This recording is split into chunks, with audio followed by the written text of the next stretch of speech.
السلام عليكم ورحمة الله.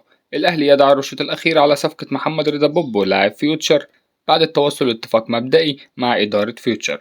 المنظمة المصرية لمكافحة المنشطات تقرر إيقاف محمد هلال لاعب البنك الأهلي لمدة 6 أشهر بسبب تعاطيه مادة محظورة. الأهلي يرفض بشكل قاطع فكرة التفريط في محمد عبد المنعم مهما كانت الإغراءات المالية. الأهلي يستقر بشكل نهائي على عودة كريم نيدفيد للفريق في بداية الموسم المقبل لتدعيم خط الوسط. احتفال إمام عاشور مع جماهير الأهلي في الساحل على أنغام أغنية سطلانة يثير غضب الزملكاوية من اللاعب. شوبير يأكد أن علي لطفي كان قاب قوسين أو أدنى من الانتقال إلى نادي زد، لكن الأهلي أوقف الأمر بسبب موقف محمد الشناوي الغامض من الاستمرار مع الفريق بعد تلقي عروض سعودية واللاعب مرحب.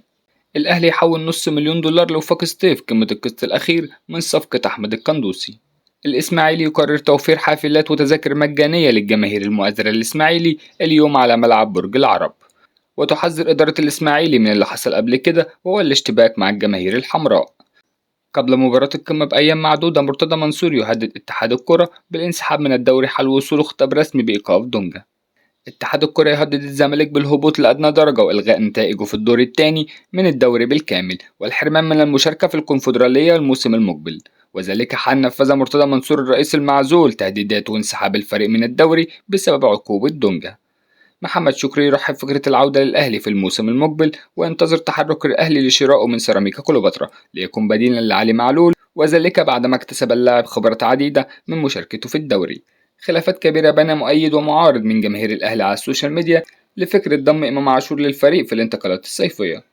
هاني سعيد المدير الرياضي لنادي بيراميدز وليد الكارت من العناصر المهمة لدينا ولا يمكن التفريط فيه سواء للأهلي أو لغيره. التواصل موجود بيننا وبين إدارة النادي الأهلي ومسؤولي القلعة الحمراء. طلبوا من قبل ضم أسامة جلال وإبراهيم عادل وطلبنا وقتها 50 مليون جنيه للثنائي وتعطلت وقتها المفاوضات. أتمنى احتراف إبراهيم عادل للدوريات الأوروبية ولم تصلنا أي عروض محلية بشأنه، ولا يوجد حديث عن المهاجم الجديد ولا صحة للحديث لرحيل تراوري. تحديد الاتحاد العربي لكرة القدم يوم 25 يوليو موعدا لإغلاق باب القيد أمام الأندية المشاركة في كأس العرب للأندية، وانتهاء الدوري المصري يوم 26 يضع الزمالك في مأزق ويمنعه من قيد صفقته الجديدة قبل البطولة. اتحاد الكرة يحصل على موافقة الجهات الأمنية على إقامة مباريات كأس مصر بحضور 6000 مشجع. النصر السعودي يضع الشناوي بديلا تحسبا لفشل مفاوضاته مع دخية حارس مان يونايتد.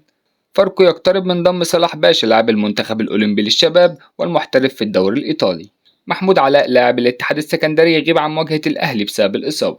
بيراميدز يواجه الزمالك في نصف نهائي الكاس بعد الفوز على المقاولون أمس بنتيجة 6-1، وهذه النتيجة المحببة للأهلاوية.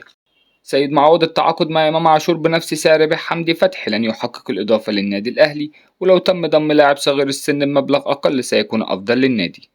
موقف أليو ديانج سيكون مختلف تماما حال رحيله، ولو تم ضم إمام عاشور بدلا منه سيكون وقتها أمر مقبول.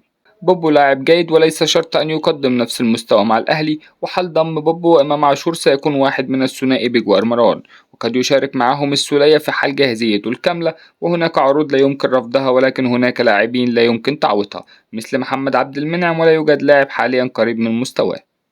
الوكر القطري يعلن اتفاقه بشكل رسمي مع الأهلي لضم حمدي فتحي.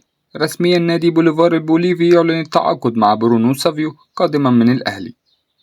أحمد شوبير متحدثا عن رفض الجماهير التعاقد مع إمام عاشور قائلا: تحس إن كل واحد بقى رئيس النادي، ده يقول إمام يجي والتاني يقول ما يجيش. هو في يا جماعة ما ينفعش اللي بيحصل ده، عشان كده بقول دايما لمجالس الإدارات ابعدوا عن الحاجات دي. الجماهير رفع شعار في المدرجات: صالح سليم مش ناسيين، إمام عاشور مش عايزين. جميل جدا، بس صالح سليم نفسه هو اللي قال الأهلي لا يدار من المدرجات. في عصر الكابتن صالح سليم إبراهيم سعيد كان في النادي الأهلي ومشى في حالة غضب ورجع، ودي قصة معروفة عشان الناس تبقى عارفة اللي بقوله. تياجو الكانتارا يرفض عرض ضخم من أحد الأندية الدوري السعودي ويتمسك بالبقاء في الدوري الإنجليزي. لا تنسوا الإعجاب بالفيديو والاشتراك في القناة تشجيعا لنا لنستمر بنشر المزيد إن شاء الله.